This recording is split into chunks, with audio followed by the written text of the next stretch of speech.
बोले देवादिदेव श्री आदिनाथ भगवान की जय जय जय। देवादिदेव श्री महावीर भगवान की। संत शिरोमणि गुरुवर आचार्य श्री विद्यासागर जी महाराज की जय जय जय। नवाचार्य श्री समय सागर जी महाराज की जय जय जय। गुणायतन प्रेता शंका समाधान भावना एक प्रवर्तक जन जन के संत प्रखर वक्ता बोले परम पूजमणि श्री प्रमाण सागर जी महाराज की। मुनिवर श्री निर्वेक सागर संधान सागर जी महाराज की।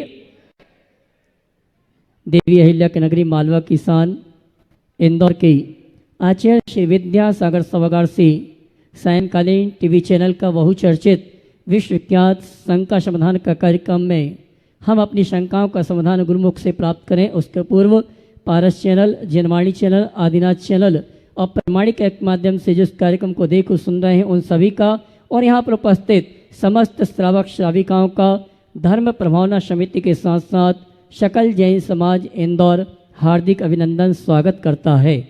चलते हैं प्रतिदिन की भांति परम पूज मुनिवर के श्री चरण नमन करते हुए आशीर्वाद प्राप्त करेंगे और निवेदन करेंगे शंका समाधान के कार्यक्रम के लिए दोनों हाथ जोड़ लेंगे और मेरे साथ बोलेंगे हे मुनिवर नमोस्तु नमोस्तु नमोस्तु। आइए गुरुवर के आशीर्वाद से हम और आप शंका समाधान के कार्यक्रम में अपनी शंकाओं का समाधान प्राप्त करें। उसके पूर्व आप सभी के लिए सूचना है, विशेष रूप से इंदौर नगर के उन तपस्वियों के लिए सूचना है जिन्होंने इस दशलक्षण महापर्व में 16 कांड महापर्व में तप तपस्या उपवास किए हैं। उनका अलंकरण समारोह का कार्यक्रम आगामी 13 अक्टूबर 2024 को इसी मोहता भवन परिसर में रखा गया है। प्रातः 8:15 बजे से ये अलंकरण समारोह प्रारंभ होगा। जिन्होंने अपने जीवन में दशलक्षण महापर्व में या 16 कांड महापर्व में 5 से अधिक और 9 उपवास किए हैं उन्हें जैन विभूषण की उपाधि से सम्मानित किया जाएगा। 10 से 15 निर्जला उपवास वाले को जैन विभूषण और 16 से अधिक उपवास करने वाले तपस्वियों के लिए जैन रत्न की उपाधि से सम्मानित किया जाएगा। आप तक सूचना पहुंच रही है और आपसे निवेदन है कि 8 तारीख की शाम तक अपना पूरा परिचय कितने उपवास किए हैं फोटो सहित मोबाइल नंबर सहित प्रेषित करें, जिससे आपको 13 तारीख को यहाँ पर सम्मानित किया जाए। और साथ ही परम पूज मुनिवर के सानिध्य में आगामी अष्टानिका महापर्व के अवसर पर सिद्धों की आराधना करने का सौभाग्य इंदौर नगर वासियों को परम पूज मुनिवर के सानिध्य में प्रथम बार प्राप्त हो रहा है। 108 मंडली सिद्ध चक्र महामंडल विधान में वो पुण्यशाली हैं जिन्होंने मंडल लेकर अपने परिवार के साथ अपने इष्ट मित्रों के साथ सिद्धों की आराधना करने का अवसर प्राप्त किया है। लेकिन उससे भी महासौभाग्यशाली वो परिवार हैं जो पूरे 108 मंडल की आराधना करने का अवसर प्राप्त करेंगे सामान्य इंद्रनाणी के रूप में। तो मैं आपको यही कहना चाहूँगा, सामान्य इंद्रनाणी की राशि 31,000 रुपये की आवास व्यवस्था सहित और 21,000 रुपये की राशि आवास व्यवस्था से बिना रखी गई है। जो भी इस अनुष्ठान में सम्मिलित होना चाहते हैं ऑनलाइन ऑफलाइन रजिस्ट्रेशन करा के अपने परिवार के साथ ये अवसर प्राप्त कर सकते हैं। और इस महोत्सव के समापन अवसर पर 15 नवंबर को एक इंदौर इतिहास रचेगा। हमने आज तक जैन दर्शन के बहुत से अनुष्ठान देखे, लेकिन पहली बार 108 श्री की शोभा यात्रा इंदौर में निकाली जाएगी। अद्भुत व अतिशयकारी दृश्य है। हम आपसे यही कहना चाहते हैं, सामान्य इंद्रनाणी के रूप में मंडल पुण्याजक के रूप में अभी भी वेटिंग में स्थान खाली है। आप चाहते हैं कि मंडल पुण्याजक के रूप में इस अनुष्ठान में सम्मिलित होने, हाँ जी, वेटिंग में जो नाम लिखना चाहते हैं आप साधन आमंत्रित हैं। हो सकता है कोई मंडल कैंसिल हो जाए, किसी कारण से आपका वो कन्फर्म हो जाए। आइए हम आप चलते हैं परम पूज मुनिवर संधान सागर जी महाराज से निवेदन करेंगे आगे के शंका समाधान के कार्यक्रम के लिए दोनों हाथ उठा के जयकारा लगाएंगे। बोले परम पूज मुनि श्री 108 प्रमाण सागर जी महाराज की नमोस्तु गुरुवर। चलते हैं गुरु चरणों में और आज का यह विश्व प्रसिद्ध शंका समाधान का अपन कार्यक्रम शुरू करें। गुरु चरणों में सबसे प्रथम प्रश्न कर रहे हैं नीरज कुमार जी जैन, SGSITS के प्रोफेसर हैं। वे अपना प्रश्न रखें और उसके बाद में सुनील जी जैन इंदौर तैयार रहें। मुनि त्रय के चरणों में बारंबार नमोस्तु। छुल्लक जी महाराज की इच्छा में महाराज श्री आप जैसे संत हमें निरंतर प्रेरणा देते हैं कि गुरुओं से, गुरुवाणी से, जनवाणी से यदि डायरेक्ट आपको रूबरू होना है तो मूल ग्रंथ की ओर चलें, मूल ग्रंथों का स्वाध्याय करें। महाराज श्री ये जो ग्रंथ हैं अधिकतम प्राकृत भाषा में मिलते हैं और 3 अक्टूबर को मैंने प्रधानमंत्री जी के सोशल मीडिया हैंडलिंग से पढ़ा कि प्राकृत भाषा को अन्य 4 भाषाओं के साथ शास्त्रीय भाषा में इसको शामिल कर लिया गया है, अभी क्लासिकल लैंग्वेज में इसको शामिल कर लिया गया है। महाराज श्री मेरा जो शंका है, मेरी जो प्रश्न है वो ये है कि किस तरह से ये जो सम्मिलीकरण है इसका शास्त्रीय भाषा के तौर पर, ये पुनः किस तरह से भारतीय ज्ञान परंपरा, भारतीय विज्ञान के संवर्धन, भारतीय विज्ञान के पुनर्स्थापन और भारतीय संस्कृति के पुनरुद्धारक के रूप में संभवतः कार्य कर पाएगा और ये कैसे होगा संभव। महाराज श्री इसमें भी आपसे समाधान अपेक्षित है। महाराज श्री नमोस्तु। महाराज ये बहुत ही प्रसन्नता का विषय है कि भारत सरकार ने प्राकृत भाषा के गौरव, गरिमा और महिमा को ध्यान में रखते हुए इसे विशेष रूप से 4 प्रमुख भाषाओं में स्थान दिया है। संपूर्ण जैन समाज को इसका हृदय से स्वागत करना चाहिए। जहाँ तक भाषा के माध्यम से संस्कृति के संवर्धन और विकास का सवाल है, मैं इतना ही कहना चाहूँगा कि भाषा से संस्कृति का प्रवाह बनता है। हमारी भाषा हमारी संस्कृति की संवाहिका है। जब तक हमारी भाषा सुरक्षित है तभी तक हमारी संस्कृति सुरक्षित है। प्राकृत भाषा भारत की प्राचीनतम भाषा है। संस्कृत उसका परिष्कृत रूप है। जैन आचार्यों ने आम वाणी को ही अपनी अभिव्यक्ति का माध्यम बनाया। उन्होंने जन भाषा में ही अपने साहित्य का सृजन किया और तीर्थंकरों की मूल भाषा भी प्राकृत थी और उसी लिए अधिकतर जैन ग्रंथ प्राकृत भाषा में निबद्ध हैं। हमारा मूल मंत्र महामंत्र नमोकार भी प्राकृत में है, तो इस दृष्टि से देखा जाए तो हर नमोकार के आराधक के मुख से प्राकृत का उच्चारण होता है। सरकार ने अपना काम किया, अब हमें चाहिए कि हम प्राकृत भाषा का अधिकतम प्रचार प्रसार करें। अनेक विश्वविद्यालय में पाठ्यक्रम में प्राकृत को रखा गया है। भारत सरकार ने अभी क्या प्रावधान प्रस्तुत किया है मुझे उसकी जानकारी नहीं, क्योंकि मैं मीडिया से दूर रहता हूँ। मैं चाहूँगा सरकार ने, आज तो 3 तारीख का 6 तारीख हो गया, बेहतर होता मुझे पहले बता देते तो मैं अपडेट रहता। लेकिन सरकार ने क्या कहा है मैं उससे अवगत होना जरूर चाहूँगा और इन सब बातों को ध्यान में रखते हुए सरकार अपना काम करे, पर हमें इसके प्रचार प्रसार के लिए बहुत काम करने की ज़रूरत है।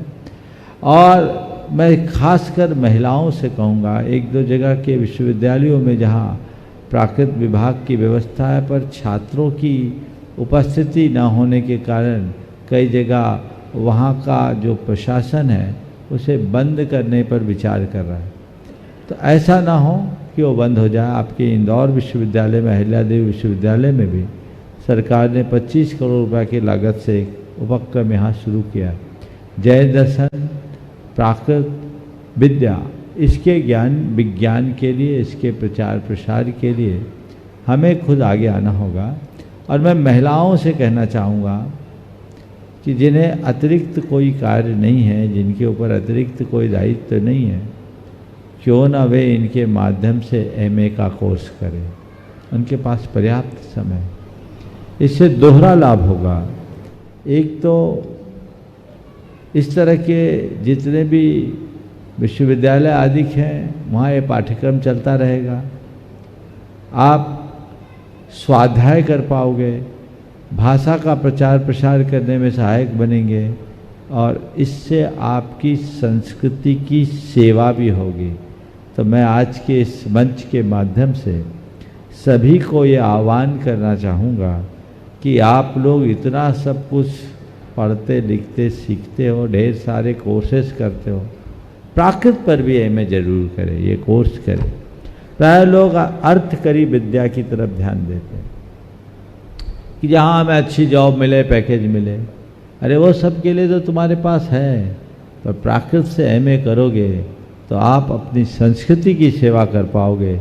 उससे बड़ा कृत्य इस जीवन का कुछ नहीं होगा। इसलिए मैं सभी से कहता हूँ, हर व्यक्ति जिसके पास अवसर और अनुकूलता है वो प्राकृत को अपने अध्ययन का विषय बनाए और प्राकृत में एमए अवश्य करें। लाल बहादुर शास्त्री संस्कृत महाविद्यालय दिल्ली में प्रोफेसर लोग हैं, प्रोफेसर अनिल कांत जैन, प्रोफेसर वीर सागर जैन, फूलचंद जी जो बनारस, काफी स्कोप ये लोग है, काफी इन्होंने के प्रयास चल रहे थे। बहुत नमस्कार। हाँ, अगला नाम। हाँ, सुनील जी जैन, इंदौर। बंधुओं, आपको बता दें कि इनके साथ में ही आ जाएं, अशोक जी रानी दोषी भी वहीं पे आ जाएं। और इन दोनों की जोड़ी रही 1996 में भी क्षमा सागर जी का जब यहाँ पर चातुर्मास हुआ, ये बता रहे थे, वहीं पहुँच जाएं। रानी दोषी तो वहीं पे हैं। अपना प्रश्न गुरु चरणों में रखें और उसके बाद में तैयार रहेंगे अपने बीच में आज आशीष जी जैन पाटनी। नमोस्तु महाराज जी, नमोस्तु। मेरा नाम सुनील जैन है और मैं समावचरण ग्रुप का सदस्य हूँ। 1996 में पूज्य क्षमा सागर जी महाराज का चातुर्मास हुआ था। आदरणीय अशोक दोषी साहब संयोजक थे और मैं सह संयोजक था।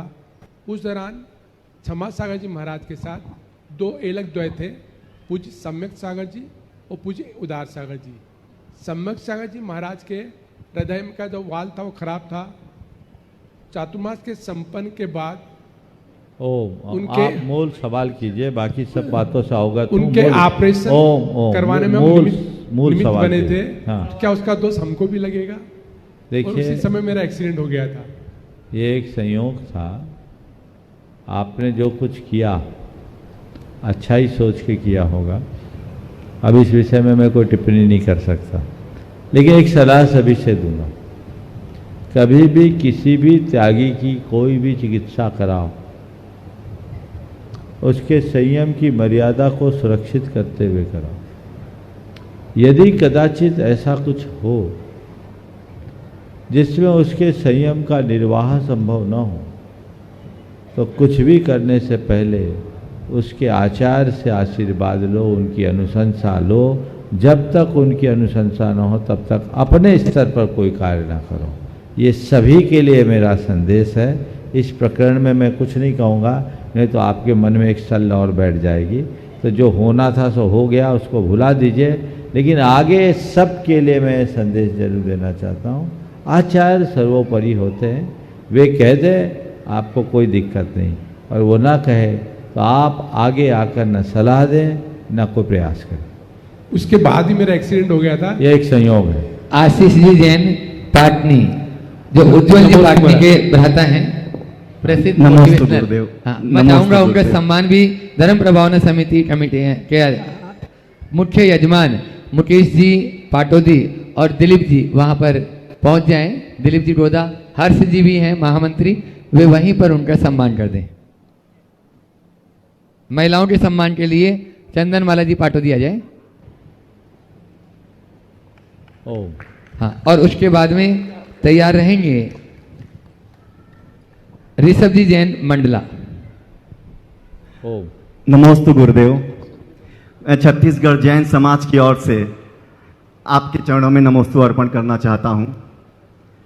गुरुदेव, मैं पेशे से चार्टर्ड अकाउंटेंट हूं और मैं देश का सबसे पहला, मेरी रुचि थोड़ा सा एस्ट्रोलॉजी वास्तु की तरफ ज़्यादा है। इस संदर्भ में मेरा एक प्रश्न था कि मैं चाहता था हमेशा लोगों को ऐसे समाधान दिया जाए जिसमें खर्च ना हो और समाधान अच्छे से प्राप्त हो। तो इसमें मैं हमेशा मयूर पंख को प्रमुखता देता था कि मयूर पंख के द्वारा जो हम समाधान कर सकते हैं वो किसी के द्वारा नहीं कर सकते। तो गुरुदेव, इस संदर्भ में मेरा एक प्रश्न था कि जो पीछे हमारे घर में पुराने से पड़ी रहती है, क्या उसके मयूर पंख को निकाल कर हम उसको समाधान के रूप में दे सकते हैं? क्या उसको हम जमीन के अंदर गड़ा सकते हैं दिशा के रूप में, या हम उसको वॉल पर चिपका सकते हैं किसी भी हम समाधान के रूप में? तो गुरुदेव इसका प्लीज आप हमें समाधान दीजिए और हमारा दिशा प्रशस्त कीजिए गुरुदेव। देखिए, मयूर पंख आदि पर हमने ऐसा कोई प्रयोग तो नहीं किया, लेकिन बचपन से ये सुनते थे कि मयूर पंख पुस्तक में रखने से विद्या बढ़ती है। सही बात। हम लोगों से कह दिया जाता था तो हम लोग भी किताबों में रखते थे, लेकिन मुझे नहीं मालूम कि किताबों में विद्या रखने से विद्या बढ़ी या दिमाग में विद्या भरने से विद्या बढ़ी, ये अलग विषय है। आज पहली बार मैंने सुना है कि मयूर पंखों के माध्यम से ज्योतिषी समाधान आप जैसे चार्टर्ड अकाउंटेंट के द्वारा दिया जा रहा है। अगर ये प्रयोग सफल है तो इसमें कुछ सोचने की बात नहीं, आप कर सकते हैं। रहा सवाल पिच्छी के पंखों को अलग से रखने का, तो ये थोड़ा उचित सा नहीं लगता, क्योंकि उससे पिच्छी बिखर जाएगी। एक आध पंख रखो तो ठीक है, अगर ऐसे करो तो सारे पिच्छी के पंख ही बिखर जाएंगे, पता ही नहीं लगेगा, हाथ में डंडी हो जाएगी। पिच्छी को लोग पूज्यता के भाव से, श्रद्धा से रखते हैं, और घरों में पिच्छी इसी भाव से रखना चाहिए कि ये पिच्छी मेरे घर में है, और जब भी पिच्छी पर नज़र जाए, हे भगवान कब मेरा सौभाग्योदय हो कि मैं पिच्छी को धारण कर सकूं। जय जय गुरुदेव। और हाथ में पिच्छी आ जाए ना तो सब समाधान हो जाएगा। तुम्हारा तो होगा ही होगा, तुम्हारे दर्शन करने वालों को भी समाधान मिल जाएगा। जय जय गुरुदेव। इसलिए नमोस्तु गुरुदेव। मैं यही सलाह दूंगा, ये पिच्छी के पंख का प्रयोग एक आध के लिए मैं नहीं कहता, पर इस तरह से करना उचित नहीं है।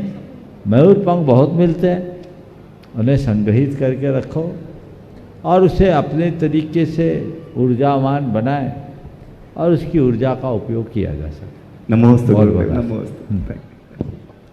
ऋषभ जी जैन आज अपने बीच में एसटीएम मंडला उपस्थित हैं और उनके साथ में समस्त प्रशासनिक अधिकारी जो आए हैं वे भी उपस्थित हैं। जोरदार ताली से उनका स्वागत अभिनंदन कर दें। ऋषभ भाई अपना प्रश्न गुरु चरणों में रखें और उसके बाद में पूरे इस चातुर्मास के मुख्य यजमान मुकेश चंदन वाला पाटोदी जो 2-3 दिन से उनका प्रश्न रह रहा था। प्रशासनिक ग्रुप में दो को तो दो, इतने सारे प्रशासनिक ग्रुप में 2 प्रश्न, ऋषभ भाई एक आप और एक और पूछ सकते हैं। 2-3 कर लो। हाँ, नमोस्तु गुरुदेव। आचार्य गुरुवर विद्यासागर जी महाराज के आशीर्वाद से संचालित प्रशासनिक प्रशिक्षण संस्थान के हम सभी पूर्व प्रशिक्षार्थी हैं और पूरे परिवार के साथ हम आपके चरणों में बारंबार नमोस्तु कहते हैं। नमोस्तु गुरुदेव। पहला प्रश्न गुरुदेव ये है कि हम सभी ने अभी कई मौके पर आपस में चर्चा की और जबलपुर तथा अन्य जिलों के प्रवास के दौरान यह बात मेरे संज्ञान में आई है कि हमारे समाज के मंदिरों की बहुत सारी संपत्तियां जो कि ट्रस्टों के रूप में है, या तो वो उनके रिकॉर्ड्स अपडेट नहीं हैं, ट्रस्ट के बायलॉज अपडेट नहीं हैं, ट्रस्टियों के नाम अपडेट नहीं हैं और मंदिरों में वो शामिल नहीं हैं। ऐसा भी देखने में आया है कि लीज बनी हुई है पर उनका नवीनीकरण नहीं हुआ है। मुझे लगता है कि ऐसा अन्य जगहों पर भी होगा।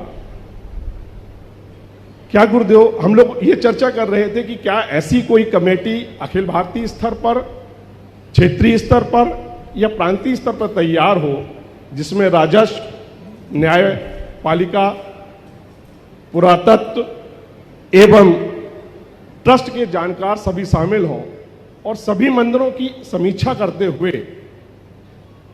ऐसा कुछ काम करें ताकि जो संपत्तियां हैं वो अपडेट हो जाएं। बहुत बहुत ही प्रासंगिक सवाल आपने उपस्थित किया है। पहले तो मैं चाहूँगा एक बार इन सभी प्रशासनिक अधिकारियों का जोरदार करतल ध्वनि से अभिनंदन कर दें। कभी हमने इन लोगों को मड़िया जी में पढ़ते हुए देखा है और आज आगे बढ़कर ये लोग अपने अपने दायित्वों का निर्वाह करते हुए देश प्रदेश और समाज की सेवा करते हुए धर्म प्रभावना के कार्य में लगे हैं। मैं समझता हूँ गुरुदेव के सपने को साकार करने का यही सबसे बड़ा प्रमाण है। आप सबकी जानकारी के लिए मैं ये कहूँगा कि देश में सबसे पहला प्रशासनिक प्रशिक्षण संस्थान 1990 में जबलपुर में गुरुदेव के निर्देशन में खुला, दिगंबर जैन प्रशासनिक प्रशिक्षण संस्थान। आज तो बहुत सारे खुल गए। ये क्रांत दृष्टा परम पूज्य गुरुदेव की दूरदर्शी सोच की अभिव्यक्ति थी और तब से अब तक वो निरंतर संचालित है। और अब तो बहुत अच्छी बात है, जियो और जीटो जैसी संस्थाएं भी आगे आकर इस क्षेत्र में काम कर रही है और प्रशासनिक क्षेत्र में हमारे समाज के लोगों का प्रतिनिधित्व भी बढ़ रहा है। ये स्वागत योग्य कदम है और हमें इस दिशा में और तत्परता दिखानी चाहिए। आपने जो सवाल किया ये बहुत गंभीर है। मैं पूरी समाज से ये कहना चाहूँगा कि संपत्ति आने वाले दिनों में बहुत मूल्यवान होगी, क्योंकि सब चीज़ें बढ़ सकती है। संपत्ति है जिसे केवल घटना है, बढ़ना नहीं। इसलिए हमारे जितने भी मंदिर हैं, ट्रस्ट हैं, धार्मिक सामाजिक आयतन और संस्थान हैं, उनकी परिसंपत्तियों को पूरी तरह सुरक्षित रखने का प्रयत्न करना चाहिए। मैंने इस मंच से पहले भी अनेक बार इस बात की चर्चा की है। वर्तमान के जितने नए मंदिर हैं उनके दस्तावेज तो फिर भी सुलभ दिखते हैं, पुराने मंदिरों के दस्तावेज देखने को नहीं मिलते। कई जगह ऐसे है कि हमारे पुरखे लोग होते थे, उनके पास वो सारे दस्तावेज रहते थे और प्राय जो एक बार पदाधिकारी बन गया आखिरी तक वही बने रहते थे। ट्रस्टों में ऐसी व्यवस्था होने के कारण वो सारे डॉक्यूमेंट, सारे दस्तावेज उनके ही पास रह गए और इस बीच वो यदि दुनिया से चले गए, बच्चों को बताया नहीं बताया, बच्चों ने संभाला नहीं संभाला और हमारी दस्तावेजों के अभाव में कई जगह की संपत्तियां खुर्द बुर्द हो गई। पेपर्स नहीं और लोगों ने फर्जी डॉक्यूमेंट्स बनाकर उन पर अवैध कब्जा भी किया। हो सकता है आपने भी अपने सेवा के दौरान इस चीज़ का अनुभव किया होगा। बहुत सारे लोग हैं कि मंदिर है, मंदिर को कौन ले जाएगा, लेकिन ध्यान रखना है दस्तावेज के बिना आप भविष्य में कुछ भी नहीं कह सकते। इसलिए आपने जो ये प्रस्ताव रखा है ये बहुत ही सामयिक है। हमारे समाज के ऐसे विशेषज्ञों की कमी नहीं, उनकी एक कमेटी बनानी चाहिए। और मैं तो चाहूँगा तुम ही लोग नेतृत्व करो, देश और प्रदेश के स्तर पर 5-7 अधिकारियों की एक कमेटी हो जो मूल कमेटी हो और हर राज्य में उसकी शाखाएं हो, राज्य के अधिकारी, क्योंकि हर राज्यों के स्थानीय नियम भी बहुत होते हैं, उनके जानकारों को भी इसमें छोड़ा जाए और उसको पूरी तरह से टेक्नोलॉजी से जोड़कर एक फोरम बना दिया जाए। बहुत बेहतर हो प्रमाणिक ऐप के साथ उसको अटैच कर दिया जाए और देश भर के किसी भी मंदिर, किसी भी कमेटी के लोगों को कोई सलाह लेनी हो तो वो उसमें सलाह दे सके, तो एक अच्छा प्रयास हो सकेगा। इसके साथ ही मैं सारी कमेटियों को ये कहूँगा कि आप अपने अपने यहाँ के दस्तावेजों को ठीक करें और सारे दस्तावेज डिजिटलाइज कराएं, उनको डिजिटल फॉर्म में रखें। और एक सलाह और है, मंदिरों के दस्तावेजों को किसी के घर में न रखें। कोई भी पदाधिकारी मंदिर के दस्तावेज घरों में न रखे, या तो मंदिरों में जैसे स्ट्रांग रूम होता है वहाँ रखे, अथवा बैंक में लॉकर लेकर प्रस्ताव पारित करते हुए वहाँ रखे, और जहाँ भी रखा जाए उन संपूर्ण दस्तावेजों का एक रिकॉर्ड रखा जाए कि ये दस्तावेज अमुक अमुक जगह पर रखी गई है, ताकि आज से 100-200 वर्ष बाद भी कोई खोजना चाहे तो उसे परेशानी ना हो। कई जगह की हो सकता है, आपके इंदौर के भी कोई पुराने मंदिरों में ऐसा होगा। आज आपके सामने कोई बोलने वाला नहीं है, हो सकता है मंदिर के लिए कोई ना बोले, पर मंदिरों के साथ जो और आनुषांगिक भवन आदि संपत्तियां हैं उनके ऊपर कभी भी किसी की कुदृष्टि जम सकती है। इसलिए ये और कानूनी जटिलता का भी परिणाम आ सकता है। अभी वक्फ बोर्ड वाला तो चक्कर सबके सामने है ही। वक्फ की संपत्तियों को कारण हमने सुना है कई जगह के मंदिरों की संपत्तियां भी आ रही, तो कल क्या निर्णय हो जाए और कल क्या परिस्थितियां उत्पन्न हो जाए इसका कोई ठिकाना नहीं। इसलिए इन सब बातों पर बहुत गंभीरता के साथ, जिम्मेदारी के साथ पहल करनी चाहिए और लोगों को तत्परता से आगे आना चाहिए। आप किसी भी ट्रस्ट, किसी भी कमेटी के प्रमुख हो तो आपकी सबसे पहली जिम्मेदारी है कि उसकी सारी संपत्ति को सुरक्षित रखें, और ये तभी संभव होगा जब आप उसके सारे डॉक्यूमेंट्स सुरक्षित रखें। हाँ, एक प्रश्न और कर लें। हाँ, मुनि त्रय के चरणों में बारंबार नमोस्तु नमोस्तु नमोस्तु। मुनिवर, मेरा प्रश्न सामान्य श्रावकों के परिप्रेक्ष्य में है। कहते हैं कि गुरुवर महिमा अगम की कहत सुनत की ना है, गुरुवर महिमा अगम की कहत सुनत की ना है, और जो जानत सो कहत नहीं और कहत सो जानत ना है। वर्तमान परिप्रेक्ष्य में हम देखते हैं कि जो जानता है सो कहता है, जो नहीं जानता है वो ज़्यादा कहता है। ऐसे में जो सामान्य जन हैं वो सामान्य श्रावकों की बात से कहीं ना कहीं गाफिल हों, तो उसके लिए क्या दिशा निर्देश होना चाहिए, क्या क्राइटेरिया होना चाहिए? महाराज जी संबोधित करें। हमारे यहाँ एक बहुत पुरानी सूक्त थी कि सबकी मत सुनो, उसी की सुनो जो सुनाने का अधिकारी। क्या बोला? सबकी मत सुनो, सुनाने वाले तो ढेर मिलेंगे। आजकल सुनाने वालों की कमी नहीं है, सुनने वालों की कमी। तो सबकी मत सुनो, उसी की सुनो जो सुनाने का अधिकारी, अर्थात जिसकी बात प्रामाणिक। और उस प्रामाणिकता का अंदाज कैसे लगाए? तो संस्कृत में न्याय शास्त्र में एक सूक्ति है, वक्तु प्रामाण्यात् वचन प्रामाण्य। वक्ता की प्रामाणिकता से वचनों में प्रामाणिकता आती। क्या बोला जा रहा है ये सेकेंडरी है, कौन बोल रहा है इसमें हमारी प्राथमिकता होनी चाहिए। बोलने वाला सही है तो आंख मूंद कर स्वीकार लेना, उसकी गलत बात भी हमारा भला कर देगी।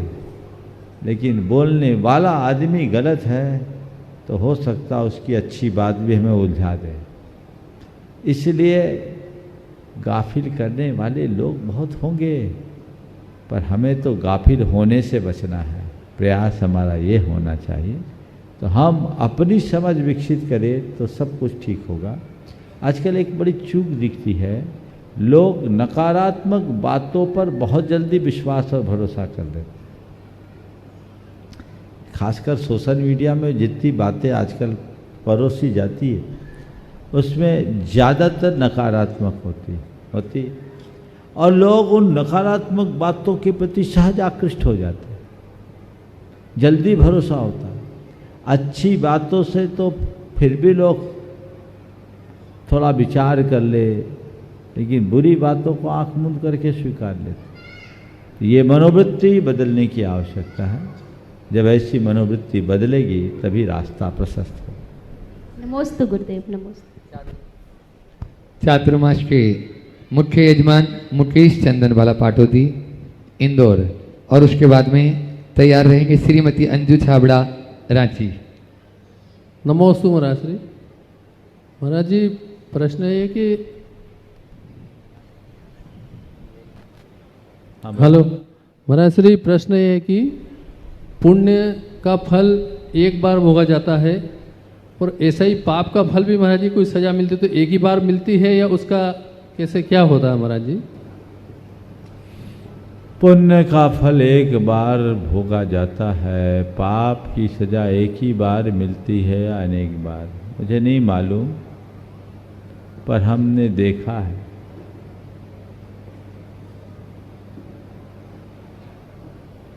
कि हम आम में मोर साल में एक बार लगता है, आम में मोर साल में एक बार लगता है, पर बेशरम का फूल साल भर खिलता रहता है। बात समझ में आ रही? आम में मोर साल में एक बार लगेगा, पर बेशरम का फूल साल भर खिलता रहता है। इसका मतलब अच्छाई विलंब से आती है और जाने के बाद जल्दी नहीं लौटती। बुराइयां सहज आती है और जाने के पहले अपना बीज छोड़ जाती। तो ये पाप बेशरम की तरह है, जो अनचाहे आए उसी का नाम तो बेशरम है। बेशरम किसको बोलते हैं? बेशरम का मतलब क्या? जो अवांछित हो, जो वांछनीय नहीं है, वो बेशरम है ना? इसलिए बेशर्मी से बचना चाहिए। ये पाप बेशरम है, चाहता कोई नहीं है, चिपकता सबसे। और लोग भी बेशरम है जो उसको चिपकाए रखते हैं, ये भी बात। तो ये बेशरम के पौधे की तरह है, पेड़ की तरह है, जो बार बार फूलता रहता है, सदाबहार बना रहता है। इसलिए इसके प्रति जागरूक होना है। और बेशरम को हटाने के लिए क्या करना होगा? उसको उखाड़ना होगा, उसे काट के फेंकना होगा। और केवल काट के फेंकने मात्र से काम नहीं चलेगा, उसको उखाड़ कर उसके जड़ों में मट्ठा भी डालना पड़ेगा, तब दोबारा वह, तब ताकि उसके दोबारा उगने से बचा जा सके।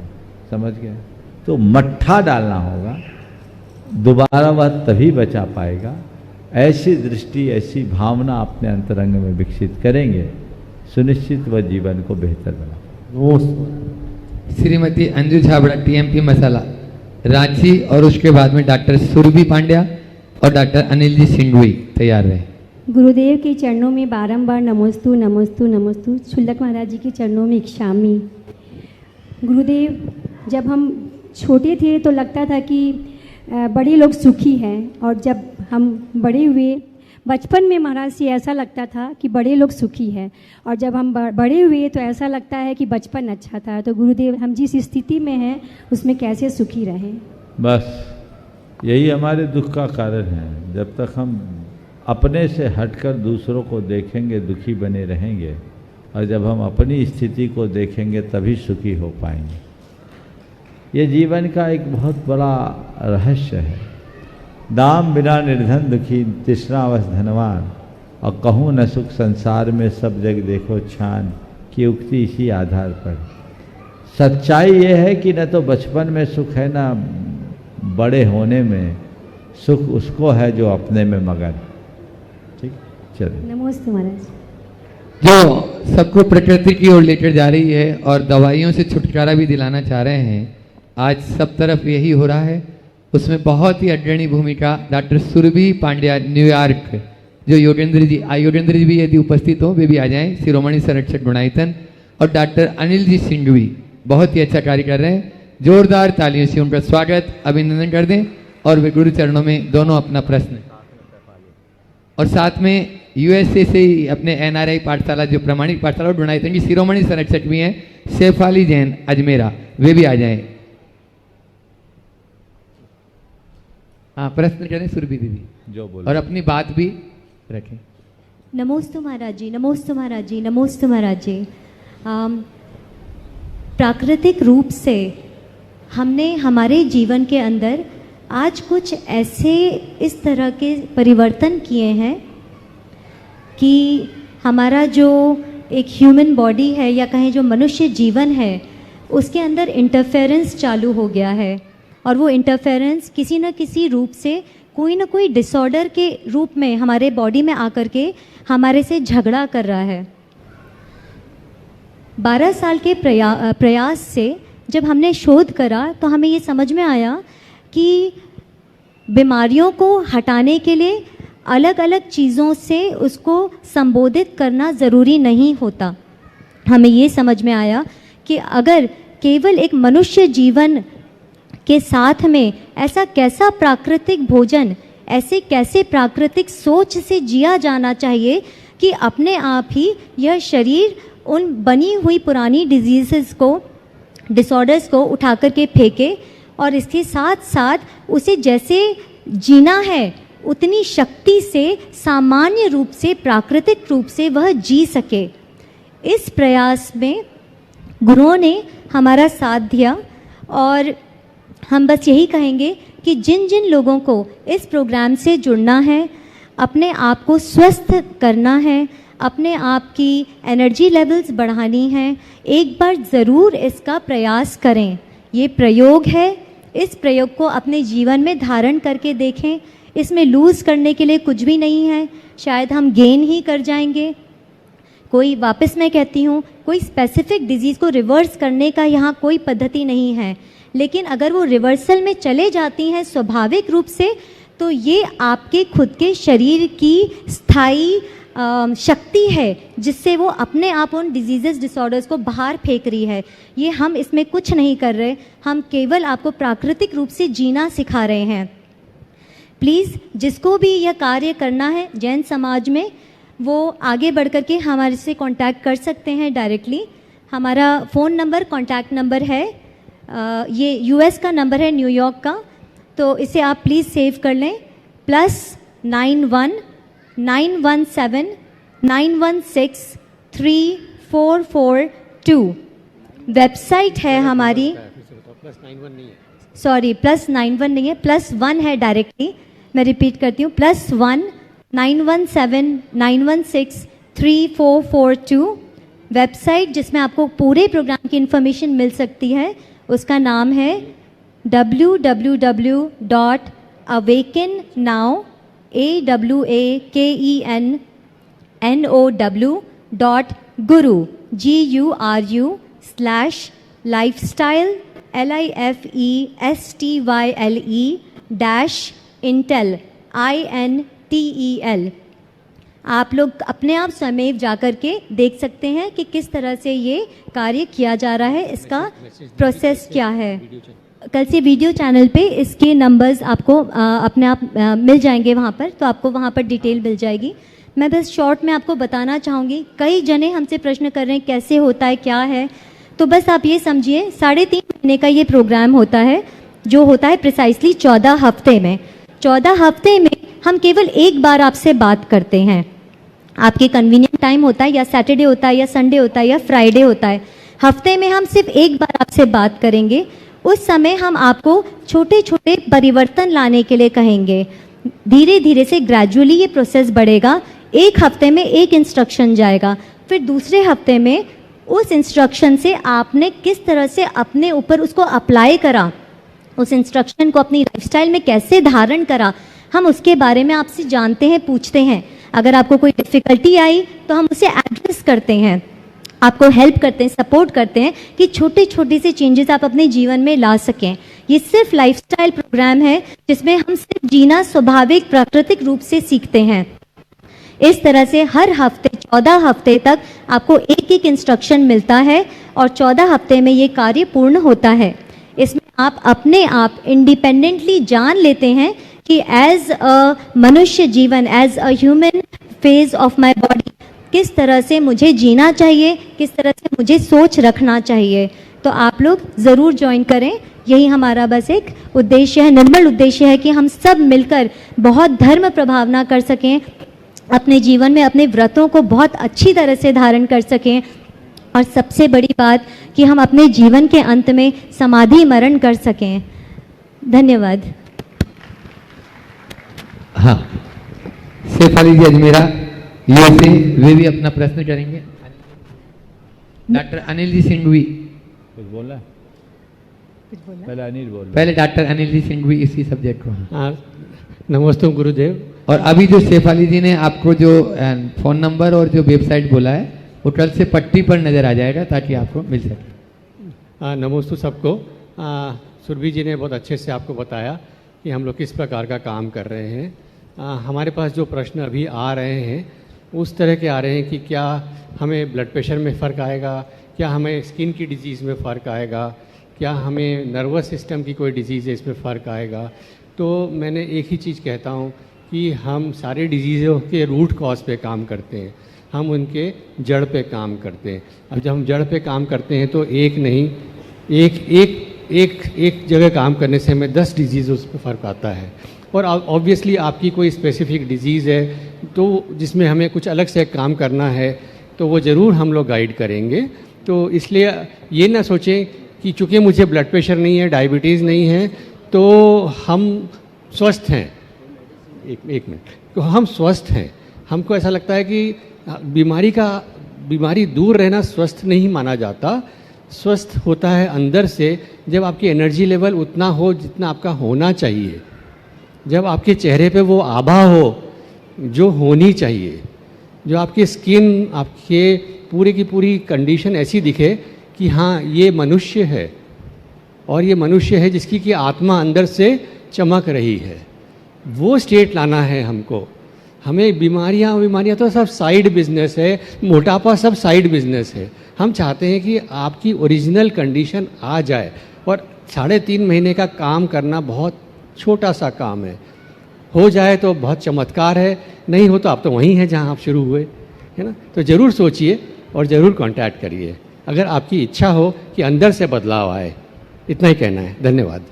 गुणायतन की शिरोमणि संरक्षक सैफ अली जी अपना प्रश्न रख रही है, और उसके बाद में तैयार रहेंगे गुणायतन की ट्रस्टी हैं श्रीमती त्रिशला अनिल जी जैन बरेली।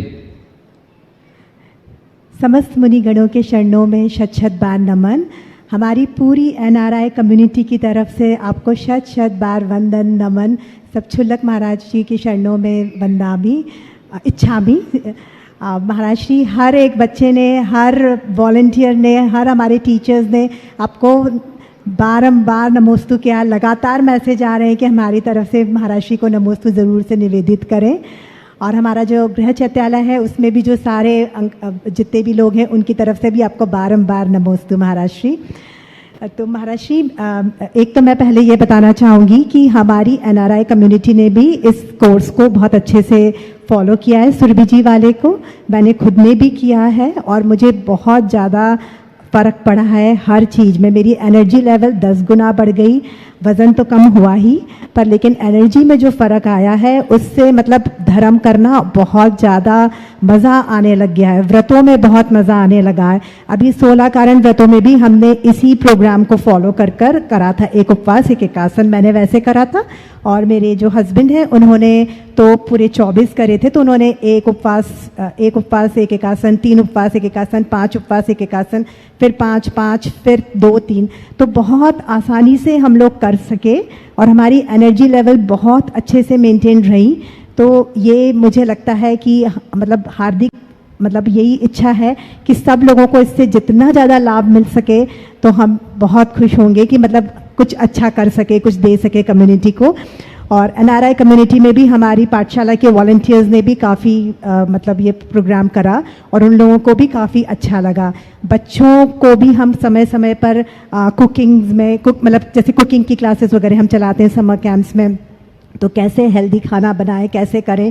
तो इवन बच्चों को भी खूब मज़ा आ रहा है वो सारी रेसिपीज़ फॉलो करने में और सब कुछ करने में। तो मतलब बच्चों से लेकर बुज़ुर्ग तक सबकी हेल्थ मतलब बहुत अच्छी बनेगी। डेफिनेटली एनर्जी लेवल में तो बहुत फ़र्क आएगा। आपकी बीमारियां तो हो सकता है कि आपके डॉक्टर्स के इलाज से भी जाए, पर लेकिन क्योंकि आपको इतना हेल्दी सब मिलने लग जाता है न्यूट्रिशन, तो बॉडी का रेजिस्टेंस बहुत ज़्यादा बढ़ जाता है, तो बीमारियां भी बहुत जल्दी उससे दूर हो जाती है। तो ओवरऑल बहुत ही अच्छा, कोई साइड इफ़ेक्ट नहीं है, बहुत सिंपल है, इजी तो नहीं है पर बहुत सिंपल है, हर कोई उसे आराम से फॉलो कर सकता है। तो मुझे तो बहुत ज़्यादा अच्छा लगा। अब महाराज जी एक प्रश्न ये बनता है कि अभी हमारे जो इतने प्रोग्राम्स चल रहे हैं, जैसे अभी हम 6 ढाला पे भी काम कर रहे हैं, एनआरआई कम्युनिटी के सब वॉलंटियर्स, पूरा प्रामाणिक समूह उसमें जुड़ा हुआ है। उसके अलावा भी हमारे इन हाउस बहुत सारे वीडियोस वगैरह के ट्रांसलेशन इंग्लिश में चल रहे हैं, तो वो सब वॉलंटियर्स बेसिस पर बहुत सारे काम होते हैं। तो महाराज जी एक बार ये बताइए कि जो योगदान जो लोग करते हैं तो उनकी भवितव्यता कैसी बनती है, भविष्य में उन्हें किस तरीके के पुण्य का उपार्जन करने का मतलब किस तरह का पुण्य उनको उपार्जित करने का सौभाग्य मिलेगा, तो इससे सबका मनोबल बहुत बढ़ेगा। पहले तो मैं चाहूँगा एक बार इस टीम का जोरदार अभिनंदन करें। और शेफाली जी एक डायनामिक पर्सनालिटी की धनी है। ये अमेरिका में रहते हुए 24 घंटे एक ही काम में लगे रहती हैं, और ये और इनके श्रीमान दोनों ने बहुत धर्म प्रभावना के क्षेत्र में बहुत अनुकरणीय कार्य किया है। एक बार इनका जोरदार अभिनंदन। आपने पूछा है जो इस तरह की गतिविधियों को आगे बढ़ाने में अपना योगदान दे रहे हैं, उनको क्या पुण्य मिलेगा। शास्त्रों के अनुसार धर्म, धर्मात्मा और धर्मायतन के संरक्षण में जो भी लगते हैं उन्हें उत्कृष्ट साता वेदनी का आश्रय होता है। समझ गए? यानी सातिशय पुण्य के बंधक हो रहे और देवायु के बंध का भी कारण है। इसलिए इन सब चीज़ों को प्राथमिकता के साथ तत्परता पूर्वक करना चाहिए। सभी को आशीर्वाद। हाँ, अनिल त्रिशला अनिल जी जैन, बरेली गुणायतन ट्रस्टी, और उसके बाद में अपने बीच में गया से लता जी डंडवाल। तीनों महाराज जी को मेरा और हम सभी का यहाँ विराजमान जितने भी लोग हैं सबकी तरफ से बारंबार नमोस्तु, और चुलक जी को इच्छामी। महाराज जी एक बहुत साधारण सा प्रश्न है, हम सभी की तरफ से है कि जब हम किसी से मिलते हैं तो हम दूसरे से अपनी तुलना जैसी हो जाती है, ये हमसे ऊंचा है, ये नीचा है, ये रंग रूप में ऊंचा है, पैसे में ऊंचा है। तो एक इन्फीरियरिटी, कई बार तो इन्फीरियरिटी कॉम्प्लेक्स आ जाता है, कई बार सुपीरियरिटी कॉम्प्लेक्स भी आता है। तो इन सब बातों से हम कैसे बचें कि दूसरों से तुलना ना करके इन विभावों से बचे रहें और अपने स्वाभाविक गुणों और परिणामों के साथ जो कुछ हमें मिला है उसके साथ मस्त रहे। महाराज जी बहुत अच्छा सवाल है। हम कंपैरिजन से कैसे बने बच्चे? बड़ा सरल सा उपाय, कॉम्बिनेशन बनाना सीख लो, कंपैरिजन खत्म हो जाएगा, कंपटीशन खत्म हो जाएगा, कोऑपरेशन बढ़ जाएगा। क्या बोल रहा हूँ? 4 शब्द है, कंपैरिजन, कंपटीशन और कॉम्बिनेशन, कोऑर्डिनेशन। जहाँ कंपैरिजन करोगे तो कंपटीशन के भाव आएंगे, और कॉम्बिनेशन बना करके चलोगे तो कोऑपरेशन की बात आएगी। हमें एक दूसरे के गुणों को ग्रहण करना चाहिए और उनके साथ तालमेल बनाकर चलने का अभ्यास बढ़ाना चाहिए। लेकिन कभी किसी से किसी की तुलना करने की कोशिश नहीं करनी चाहिए। तुलना की जगह प्रेरणा पानी चाहिए। हम जब सामने किसी को रखते हैं तो 2 तरह की प्रतिक्रिया होती है।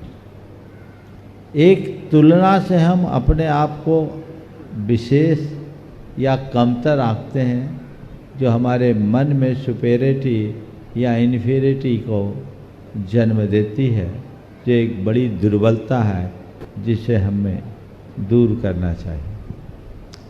पर इसकी जगह अगर हम किसी को देखते हैं अपने से अच्छा, तो उससे इंस्पिरेशन पाते हैं, प्रेरणा पाते हैं, इंस्पायर्ड होते हैं, तो वो हमें अपने जीवन को आगे बढ़ाने के लिए एक बहुत बड़ा आधार बनता है।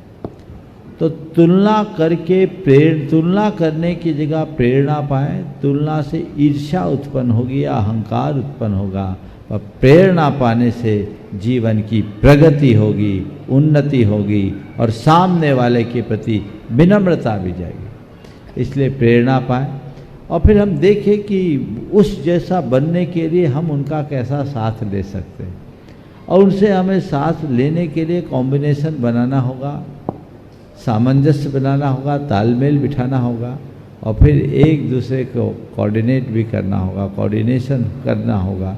तो ये भावना जब मन में जगेगी तो हम अपने जीवन को रचनात्मक दिशा में आगे बढ़ाने में समर्थ हो सकेंगे, और इसके उलट केवल ऊपर ऊपर की बातों में उलझ कर रह जाएंगे तो कुछ भी हासिल नहीं कर पाएंगे। नमोस्तु गुरुदेव, नमोस्तु गुरुदेव। लता जी का सवाल नहीं, यस मनाली सेठी बड़वानी और उनके साथ में रहेंगे जो रात दिन सेवा में लगे रहते हैं, विक्की भैया टुनकुरी और हरीश सेन जी, दोनों ही डुणाईतन जी ट्रस्टी भी हैं। हरीश सेन जी दिल्ली काट जी, नमोस्तु यस भैया के पास पहुंच जाए। नमोस्तु महाराज श्री। महाराज श्री, कभी कभी जीवन में ऐसी परिस्थितियाँ आके खड़ी हो जाती है तो हम लोग उस परिस्थिति के आगे मजबूर हो जाते हैं तो और हावी हो जाते हैं, तो फिर वो इसमें मजबूती कैसे लाएं महाराज श्री? देखो, कैसे भी जटिल परिस्थितियाँ आए, उस घड़ी में मजबूर होने की जगह मजबूत बनने के लिए 4 उपाय।